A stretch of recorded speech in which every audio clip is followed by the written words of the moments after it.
The nature of human mind is such that if we can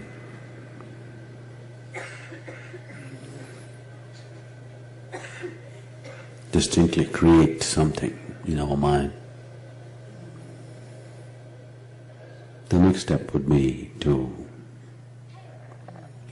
empower that with our life energies. If we can do that, that will become a living reality by itself.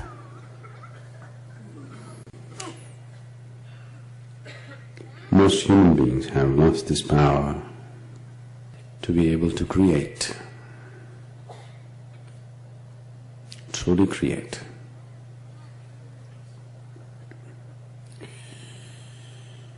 Because mind has become listless and the life energies are not sufficiently organized to put it behind whatever you wish to.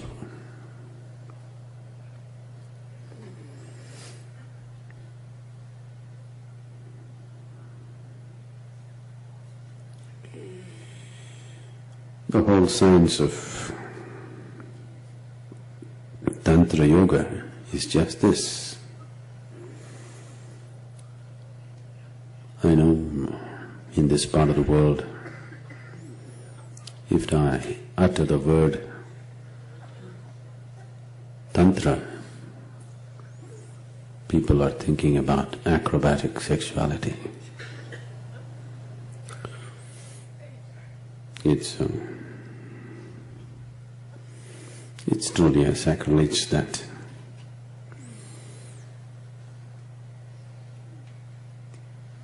people who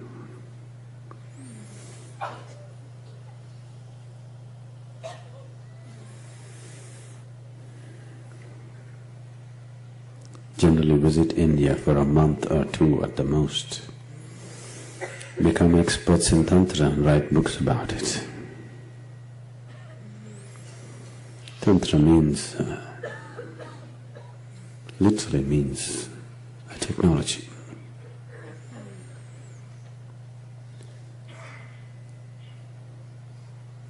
Technology means, technology is for creating what you want.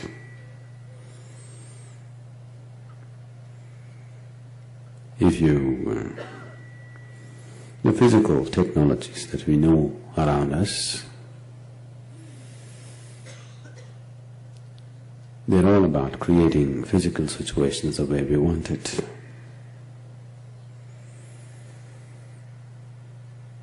And when human minds try to create what they want,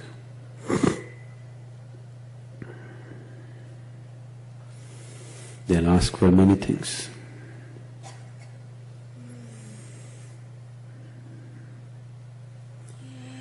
Most of the time, you would be fortunate if your prayers are not answered. Yes.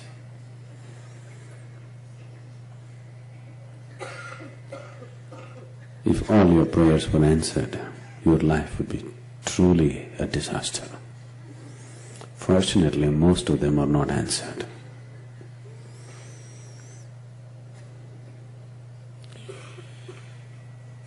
So Tantra does not believe in creating what you want in terms of the physical existence around you, but is focused on what is generally considered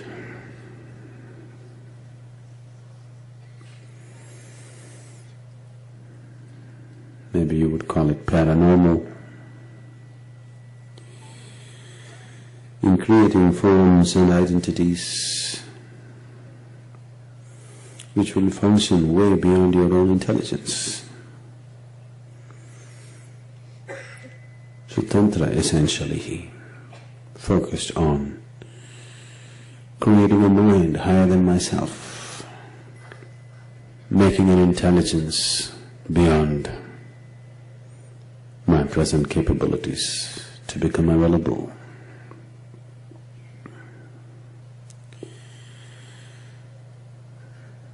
The process of creating this, the technology of making this happen,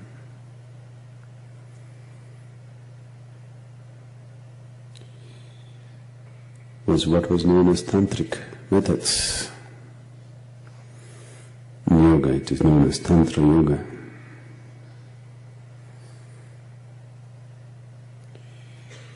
Learning to use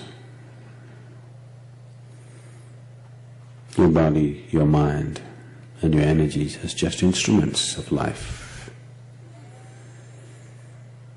so that it becomes available to a much higher possibility, an intelligence which is way beyond human capabilities. This fundamentally involves two basic steps. One is to have the ability to vividly create what you want in your mind, every detail of it, to be able to keep your personality traits out of this imagination, which takes a certain amount of training and dispassion about yourself. That is, you don't think much of yourself. If you think too much of yourself, even if you go into the restroom, there you have to write your name. 2 minutes to pee and come.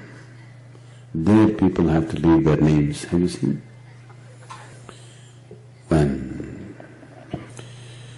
When there is a certain sense of inadequacy in a person, wherever he goes, he tries to leave his stamp. This has become the way, unfortunate way of the modern day humanity. Wherever they go, they have to leave their stamp. Smallest things, they have to sign their name on it. You will see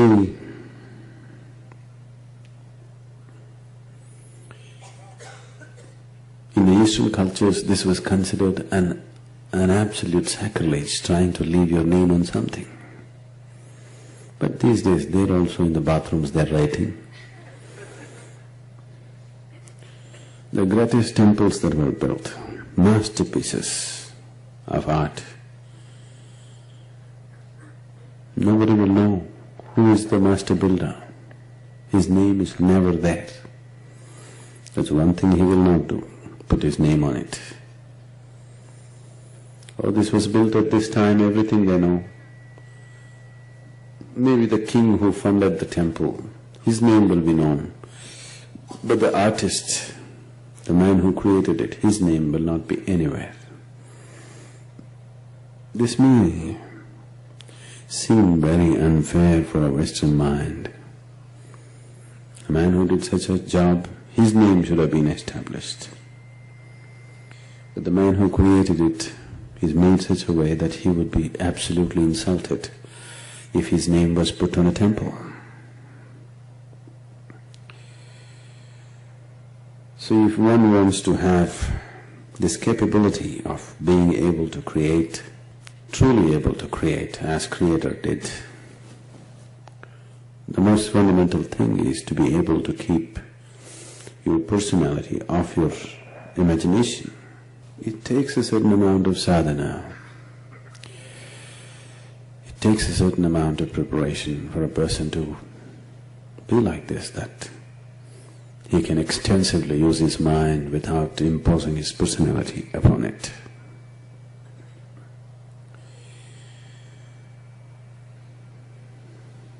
There are very beautiful incidents.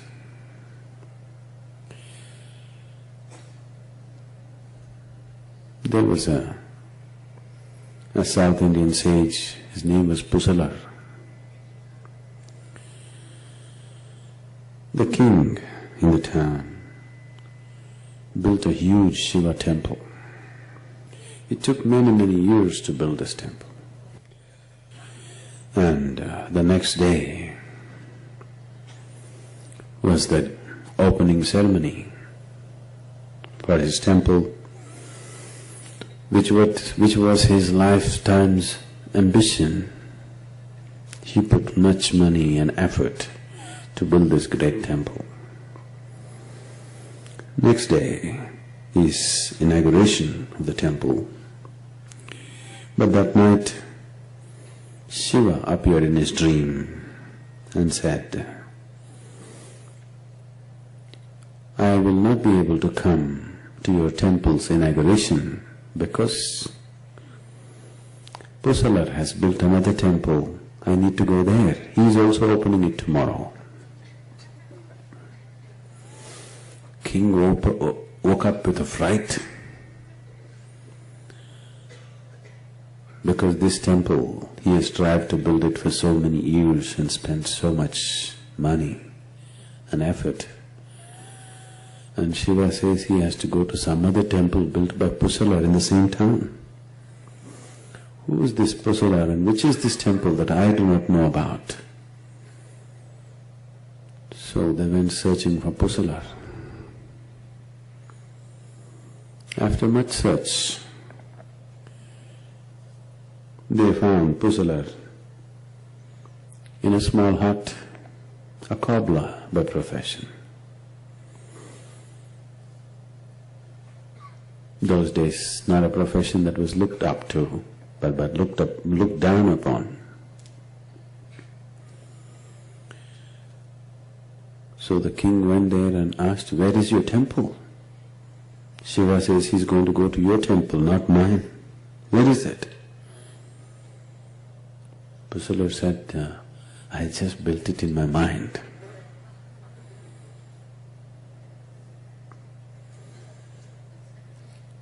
Every brick, every stone, he slowly built it, taking many years. And that is more of a reality than what you build with stone and brick.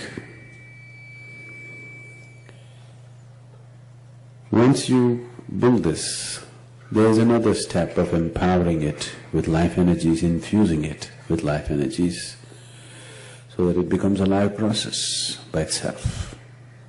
The tantric traditions in India have a variety of gods, especially goddesses. These goddesses were created by people.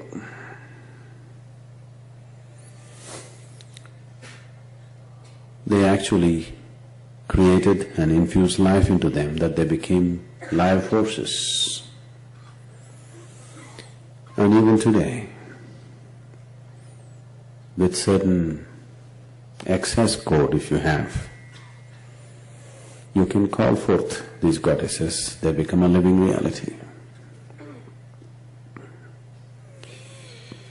There is a whole science and a tradition which evolved out of this science of how to make a god. The tantric traditions acquired mastery over these things. And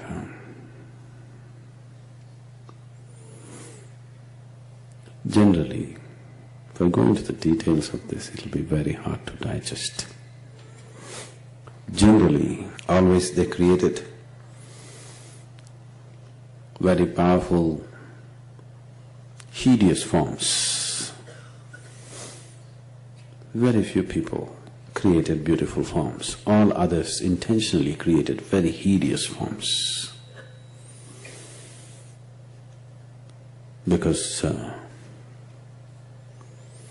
the power of these goddesses would be such that if they were also pleasant and beautiful, invariably you would somewhere get attached to them. So they always created absolutely horror of goddesses, so that they were there for their calling. At the same time, You wouldn't want to be attached to them simply because of their appearance and their demeanor.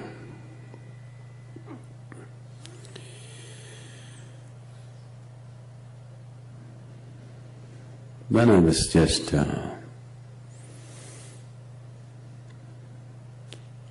second, third standard, how old would you be? 8 years? When I was just 7, 8 years of age, till I was probably 12, 13, this took such a grip of me from within.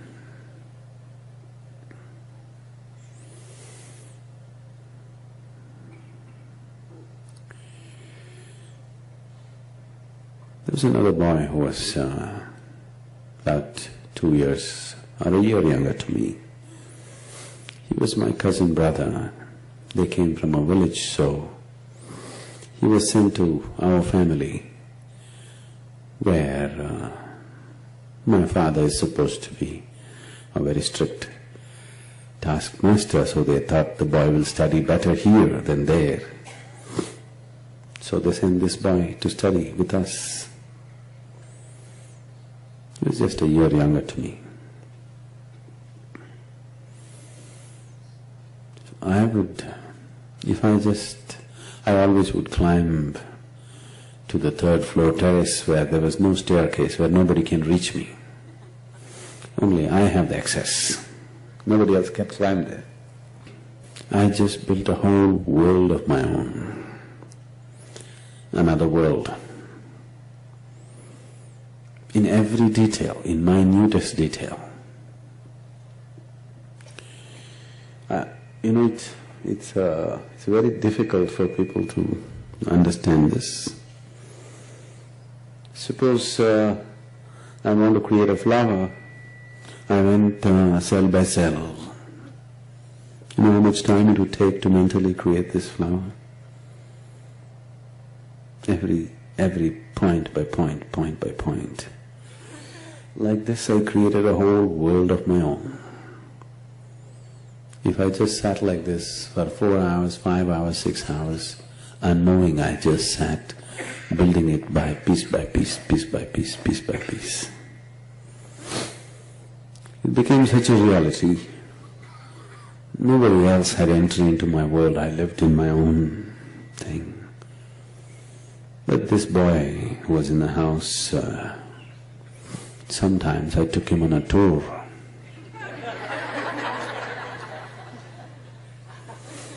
And the boy went so crazy. He got so attached to me. He wants to go there every day. If I don't take him, he will start crying. Then my mother asking me, what are you doing to him?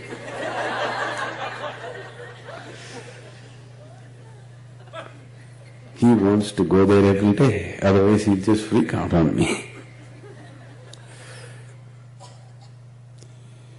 If one has the necessary stability to remove his person from the activity that he does,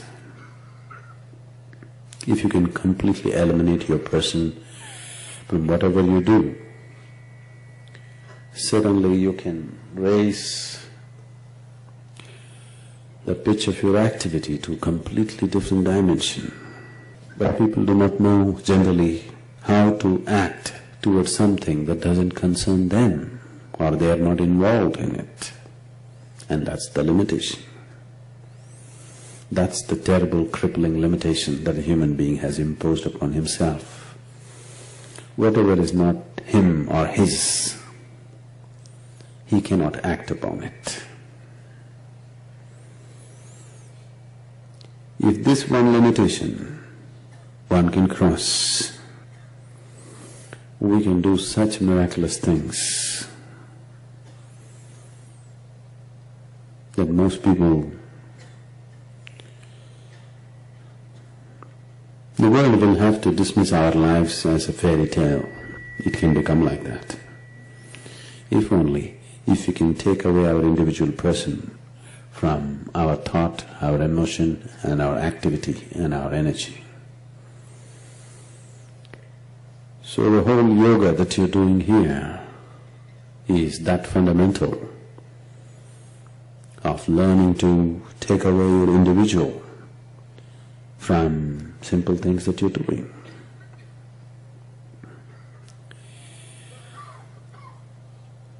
A very deep reverse of what I'm talking has happened, especially here in this part of the world. It's always about you, it's always about you.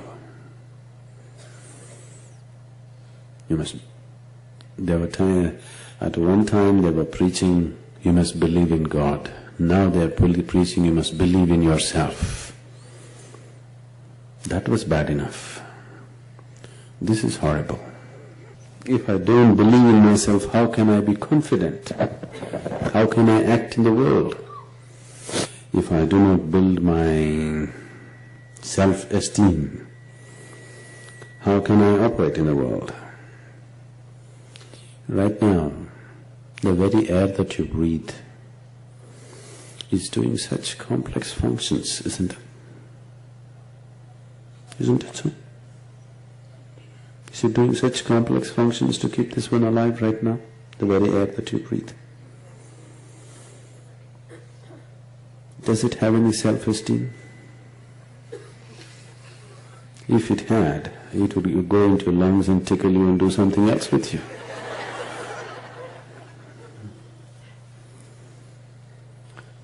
Without any inhibition, without any fear, we can inhale this and take it inside. There any one person here whom you can take inside with total confidence? Because you don't know what they'll do once they get inside. Isn't it? Because the individual identification has become so strong that it has completely dislocated the human being from his original nature. He stopped operating as life.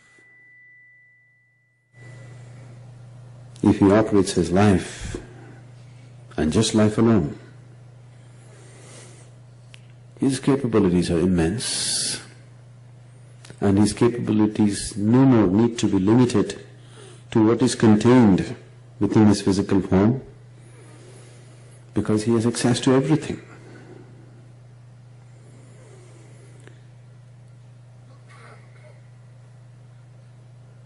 So the whole Tantra Yoga is about this, about breaking the individual shell, so that what you do doesn't happen as a petty individual, but happens as a whole.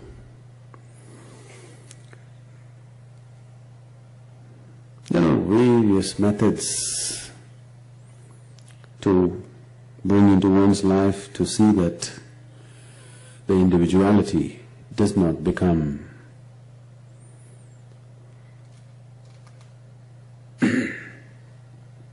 something that you have to trip on every moment of your life.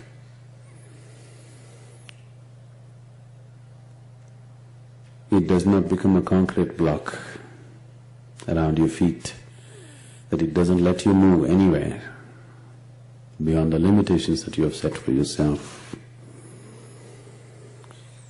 A few simple methods we have started with these first 2 or 3 programs.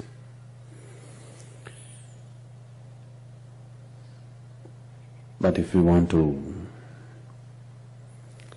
know the joy of living here without the limitations of being a small individual,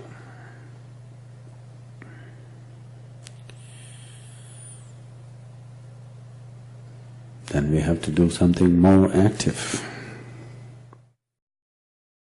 I think you must look at yourself very carefully, because the children are picking up everything rapidly and they'll exaggerate everything that you're doing. So, one foremost thing is, at least make yourself in such a way that you would like to be. Somebody may not approve, it doesn't matter. At least you made yourself in such a way that you like the way you are. Gurus… No, women will not make good gurus, nor will men make good gurus. Unless you know how to be beyond the two, you can't be this. If you're a man or a woman, if you're stuck with your gender, then there's no chance of being a guru because you're looking at the mechanics of life in a completely different way. You're just looking at life as life. All the problems on the planet is simply because everybody has their own mission. And these missions are creating variety of conflict. If all of us sit here without any mission, mission means an assumed position of importance and agenda, individual agenda. If all of us can sit here, what is a human being longing for? Every human being. All of you, wherever you are right now, you would like to be little more than what you're right now, isn't it so? Hello? Yes. If that little more happens, what? Little more? If that happens, what? So it looks like in installments you're going towards something. How much more would settle you for good? Let's look at it right now.